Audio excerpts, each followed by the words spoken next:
Friends, ఆంధ్రప్రదేశ్లో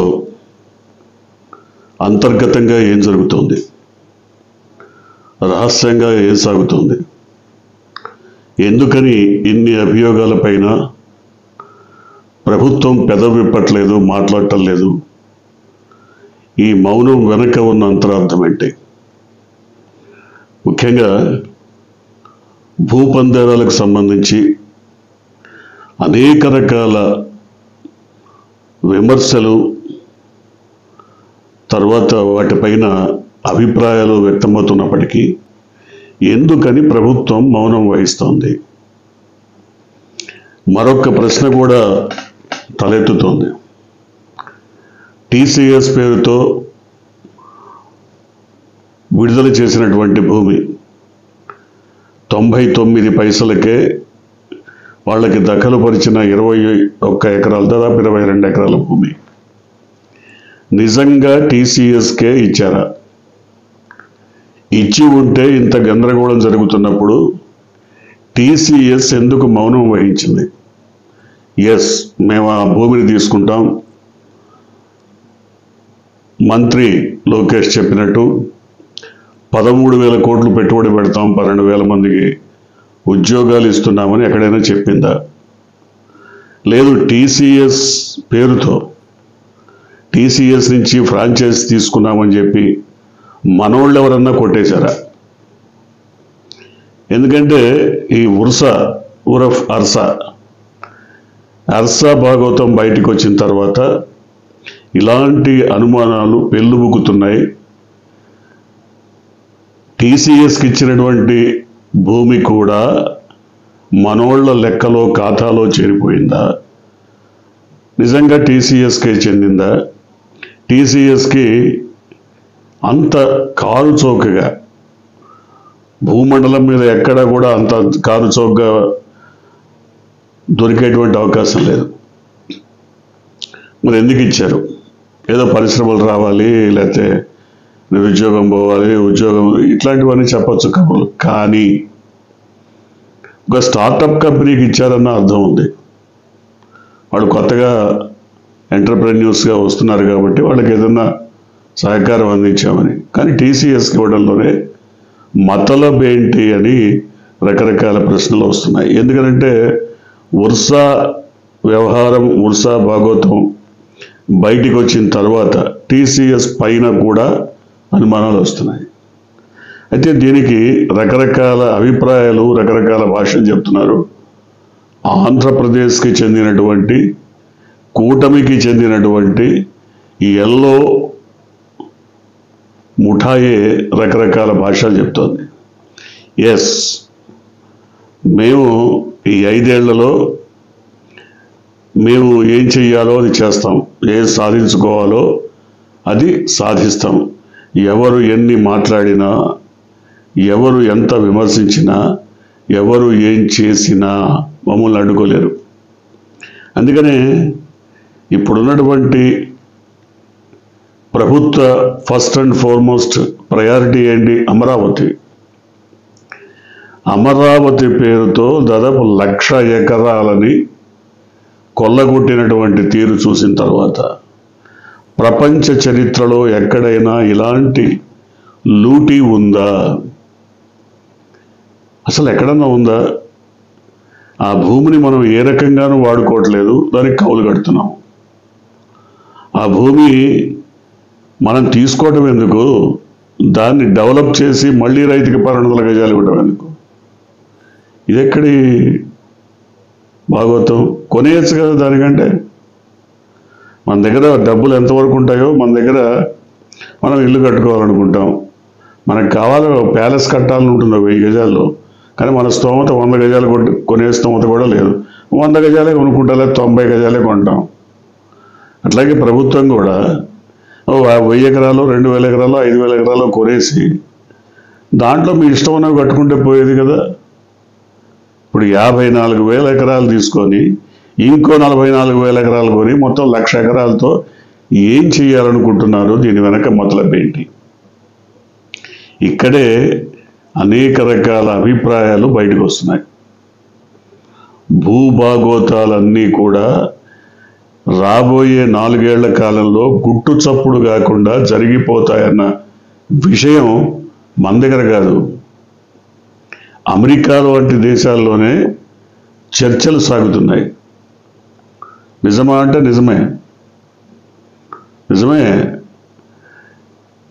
కూటమి అధికారంలోకి రావడం కోసం, ముఖ్యంగా ఎల్లో పార్టీ అధికారంలోకి తీసుకురావడం కోసం అమెరికా నుంచి కట్టలుగా మూటలు తీసుకొచ్చినటువంటి ప్రవాస భారతీయులందరూ కూడా ఒక సామాజిక వర్గాన్ని నెగ్గించుకోవడం కోసం, ఆ సామాజిక వర్గాన్ని అధికారంలోకి తీసుకురావడం కోసం నిరంతరం అహరహరం కృషి చేసి ఎందుకు ఇంతగా పాటుపడ్డారు అంటే వాళ్ళ లక్ష్యాలు వాళ్ళకున్నాయి. వాళ్ళు ఏ లక్ష్యంతో అయితే ఆంధ్రప్రదేశ్లో అధికారాన్ని చేజిక్కించుకోవాలనుకున్నారో అది మొదటి 7-8 నెలల కాలంలో వీలు పడలేదు, కానీ ఇప్పుడు ప్రారంభమైపోయింది. కాలాతీతం అయిపోతుంది కాబట్టి కార్యాచరణకు దిగింది ప్రభుత్వం. భూములు కేవలం ఆంధ్రప్రదేశ్లో ఉన్నటువంటి రిజర్వ్ ఫారెస్ట్ తప్ప, కేంద్ర ప్రభుత్వ ఆధీనంలో ఉన్నటువంటి రిజర్వ్ ఫారెస్ట్ తప్ప, ఆర్ఎఫ్, మిగతా భూములన్నీ కూడా, అన్నీ అంటే మరి ఎకరం అరెకరం ఉన్నటువంటి పేద దళిత గిరిజన హరిజన వర్గాల భూములన్నీ ఉన్నాయి కదా అంటే అవి కూడా కలిపి మొత్తం రాష్ట్రంలో ఉన్నటువంటి భూమిలో 60% మన చేతిలో ఉండాలి. 60% ఆఫ్ ది ల్యాండ్ మన చేతిలో ఉండాలి. అది ఎట్లా సాధ్యం? ప్రభుత్వం మన చేతిలో ఉన్నప్పుడే నయానో భయానో మరి ఏదో రకంగా చిన్న కమ్మతాల వాళ్ళని, అరెకరం, పావెకరం, ఎకరం, 2 ఎకరాలు 3 ఎకరాలు ఉన్న వాళ్ళని కూడా నయానో భయానో వాళ్ళని బెదిరించో లొంగ తీసుకొనో ఆ భూములు కూడా స్వాధీనం చేసుకోవాలి. ప్రభుత్వ భూముల్ని వరసాలు పెట్టైనా సరే, దొడ్డిదోవనైనా సరే జీవోలు ఇచ్చి స్వాధీనం చేసుకోవాలి. అమరావతి లాగా ఇంకా 40,000 ఎకరాలు ఇంకో చోట ల్యాండ్ పూలింగ్ అని చెప్పి పూలింగ్లో తీసుకోవాలి. మొత్తం మీద ఎనీవే ఒక వర్గం చేతుల్లో 60% ఆఫ్ ది ఆంధ్రప్రదేశ్ ల్యాండ్ ఉండాలి. ఎందుకని అంటే రేపొద్దున భవిష్యత్తులో ఏ ప్రభుత్వం వచ్చినా గజం భూమి కావాలన్నా మన మీదే ఆధారపడాలి. మన దయాదాక్షిణ్యాల మీదనే భూమి అందుబాటులోకి రావాలి. భూమి లేకుండా ఏ ప్రభుత్వం ఎన్ని గంతులు వేయలేదు. ఓ రోడ్డు వేయాలి, భూమి కావాలి. ఓ పరిశ్రమ పెట్టాలి, భూమి కావాలి. లేదా ఒక అధికార కార్యాలయం కట్టాలి, భూమి కావాలి. ఏది కావాలన్నా భూమి మొత్తం మన చేతిలో ఉండాలి. అప్పుడు ప్రభుత్వం మన చేతిలో ఉంటుంది, మనం చెప్పినట్టు ఉంటుంది. అది జగన్ ప్రభుత్వం కానివ్వండి, మన ప్రభుత్వమే కానివ్వండి, ఇంకో ప్రభుత్వం అయినా సరే, భూమి మొత్తం మన చేతిలో ఉంటేనే ప్రభుత్వాలు మన మాట వింటాయి. కాబట్టి ఇందుకు కావలసినటువంటి స్కెచ్ ఇప్పుడే వేసేశారు. మొత్తం పథక రచన జరిగిపోయింది. అంటే కేవలం కురసాల పేరుతోనో జీవోలు ఇచ్చి భూమిని కొట్టేయటం కాదు, ఇంకా ప్రైవేట్ ల్యాండ్స్ని కూడా నయానో భయానో లొంగ తీసుకొని వాళ్ళని మెడలు వంచైనా సరే స్వాధీనం చేసుకోవటానికి పథక రచన జరుగుతోందన్న వార్తలు వినపడుతున్నాయి. ఇట్లాంటి లాంటివి ఇంకా కొన్ని 100 కంపెనీలు వచ్చేస్తాయి. వాటన్నిటికీ ఏనాడో భూములు ఇవ్వడం జరిగిపోయిందని, అవి ఎప్పుడో చిన్నప్పుడే జీవోలు ఇచ్చారు. వాళ్ళకి పావలాకి ఇచ్చారు, వీళ్ళకి 10 పైసలకి ఇచ్చారు, ఇంకోళ్ళకి 2 రూపాయలకి ఇచ్చారు, ఒకళ్ళకి 10 రూపాయలకి ఇచ్చారు.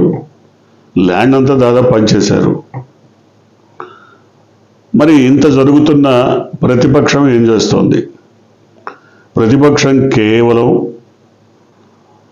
ఏదో మనం మాట్లాడలేదు అనుకోకుండా టీవీల్లో చర్చలు పెట్టి లేదా పత్రికా ప్రకటనలు ఇచ్చి మీడియా సమావేశాల్లో హడావుడి చేయడం తప్ప కార్యాచరణ, సరైనటువంటి కార్యాచరణ దిశగా పనిచేయడం లేదని కొంతమంది భావిస్తున్నారు.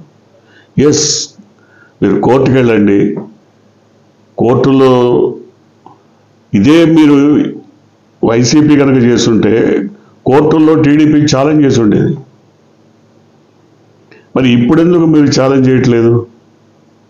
అసలు ఉర్సా ఎక్కడి నుంచి వచ్చింది? ఉర్సా ఏంటది? అసలు ఆ కంపెనీ ఏం తయారు చేస్తుంది, ఏం పెడుతుంది, వాళ్ళ ట్రాక్ రికార్డ్ ఏంటి, వాళ్ళ హిస్టరీ ఏంటి, వాళ్ళకి అసలు ఓ చిరునామా అంటూ ఉందా? లేకుండా ఎట్లా ఇస్తున్నారు? వాళ్ళేమో మేము ఎకరం 1 కోటి అయినా కొంటాం, 2 కోట్లైనా కొంటామని మేము చెప్పాం అని వాళ్ళు అంటారు. వీళ్ళేమో ఎకరం 99 పైసలకి ఇచ్చామని వీళ్ళు అంటారు. మొత్తం కలిపి ఒక 60 ఎకరాలు ఇచ్చేసామని ఇంకోటి చెప్తారు. అసలు ఏంటి ఇంత గందరగోళం ఏంటి? అంటే ఈ గందరగోళాలు ఇక ముందు కూడా సాగుతాయి. ఎందుకంటే సిపిఐ మాట్లాడదు, సిపిఎం మాట్లాడదు. మొహమాటానికి ఏదో మాట్లాడలేదని అనుకోకుండా ఏదో ప్రకటనలు ఇస్తాయి తప్ప గతంలో అయితే ప్రజా ఉద్యమాలు నిర్మించేవి. ఇట్లాంటి అంశాలు వచ్చినప్పుడు మరి ఎర్రజెండా పార్టీలన్నీ కూడా ప్రజా ఉద్యమాలను నిర్మించి రోడ్ల మీదకి వచ్చేటువంటి పరిస్థితి ఇవాళ ఎందుకు రావట్లేదు అంటే, సరే వాటికి రకరకాల తెరవెనక కారణాలు చాలా ఉండే, తెరవెనక మతలబులు, వాటన్నిటిని మనం చెప్పలేం కదా, ప్రస్తావించలేము. అదేమంటే మేము మరి ఎర్రజెండా పార్టీ మాది, మేము ఏదైనా చేస్తామంటారు. అందరినీ అంటలేదు, ఆ పార్టీల్లో కూడా నిబద్ధత కల వాళ్ళు ఉన్నారు, పెదవి విప్పిన వాళ్ళు ఉన్నారు, గొంతు విప్పి ప్రశ్నిస్తున్న వాళ్ళు ఉన్నారు. కానీ ప్రధానమైనటువంటి నాయక శ్రేణి మాత్రం చచ్చుబడిపోయింది. కారణం తెలియదు. ఇక ఉన్నదేంటి? YCP అట్లాగూ media చర్చలతో సరిపుచ్చుతోంది. మరి వీటి మీద మీరు లేఖలు రాయొచ్చు సెంట్రల్ గవర్నమెంట్కి. ఏంటి ఈ భూపందారం ఏంటి? ఎందుకట్లా ఇన్ని వేలు లక్షల ఎకరాలు అవసరమా? అసలు పూలింగ్ ఏంటి? ల్యాండ్ పూలింగ్ ఏంటి? మళ్ళీ దాన్ని చక్కగా తీర్చిదిద్ది లక్షల కోట్లు ఖర్చు పెట్టి తీర్చిదిద్ది మళ్ళీ రైతుకి ఇయటం ఏంటి? ఇదంతా? ఇక్కడ ప్రభుత్వం డబ్బు, ప్రభుత్వం అంటే ప్రభుత్వం ఎవడో ముఖ్యమంత్రి జేబులోంచో లేకపోతే ఇంకో డిప్యూటీ ముఖ్యమంత్రి జేబులోంచో పెట్టరు కదా, ప్రజల సొమ్ము ఖర్చు పెడుతున్నారు మీరు. అక్కడ మీరు జవాబుదారీ. సో జవాబుదారీతనం లేకుండా, అసలు మాట్లాడే అవకాశమే లేకుండా మీరు ఎంత వాగినా, ఇప్పుడు వైసీపీ టీవీ చర్చలు పెడుతుంది, ఏదో ప్రెస్ మీట్లు పెడతారు, లేదా ఇంకేదో పత్రికా ప్రకటనలు ఇస్తారు, ఇంకేదో వాటిని అసలు ఈ చెవిలో వస్తుంది ప్రభుత్వం. లెక్కే చేయటలా. మీరు వాక్కుంటే ఎంతన్నా వాక్కోండి. ఎందుకు? లీగల్ పరమైనటువంటి చిక్కులు వాళ్ళకి రావు. చెప్పాడు ఆయన ఒకప్పుడు, ఫ్లోర్ ఆఫ్ ది హౌస్ చెప్పాడు, the great 40 years industry present CM. నేను లీగల్గా ఎక్కడా దొరకను, నా పేరుతో ఏమీ ఉండవు, అన్ని జనం పేరుతో ఉంటాయి, బినామీలు ఉంటాయి, నేనైతే లీగల్గా ఎక్కడ దొరకను. కానీ ఏదో కష్టపడి పాపం జగన్మోహన్ రెడ్డి ఆయన దొరికేలా చేశాడు, జైలుకు పంపించాడు. సరే, అదొక ఘట్టం ముగిసిపోయింది. కానీ ఇప్పుడు ఆంధ్రప్రదేశ్లోని ప్రభుత్వ ప్రైవేటు భూముల్లో మోర్ దాన్ 60% రానున్న 4 ఏళ్ల కాలంలో మొత్తం కూడా ఒక వర్గం చేతుల్లోకి వెళ్ళిపోతుంది. ఇంకెక్కడన్నా అరకొరగా కొద్దిగా మిగులుతుందేమో తెలియదు. మొత్తం భూమి అంతా కూడా వాళ్ళ చేతుల్లో ఉంటే ఏ ప్రభుత్వం వచ్చినా ఏం చెయ్యాలన్నా పూర్తిగా ఆ ప్రభుత్వం వాళ్ళ చెప్పు చేతుల్లో ఉంటుందన్నది లక్ష్యం. రెండోది, ఎప్పుడైతే భూమి పరంగా పెట్టుబడులు పెట్టి ఉంచుతారో భూమి ఎప్పుడు నష్టపోదు, నష్టాన్ని ఇవ్వదు. ఇవాళ మీరు 1 లక్ష పెడితే 10 ఏళ్ల తర్వాత ఇంకో 3 లక్షలు 4 లక్షలు కలిసి ఒక 5 లక్షలు వస్తాయి.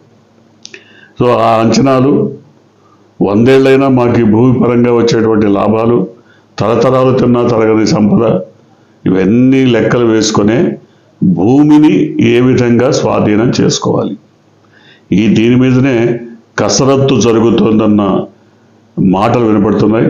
చూద్దాం ఏం జరగబోతుందో. మీరు కొత్తగా కనుక ఈ ఛానల్ని చూస్తున్నట్టయితే, మీరు ఇప్పటివరకు మన ఛానల్ని సబ్స్క్రైబ్ చేసుకున్నట్టయితే వెంటనే ఛానల్ని సబ్స్క్రైబ్ చేయండి. వెంటనే వీడియోని లైక్ చేసి షేర్ చేయండి. బెల్ ఐకాన్ని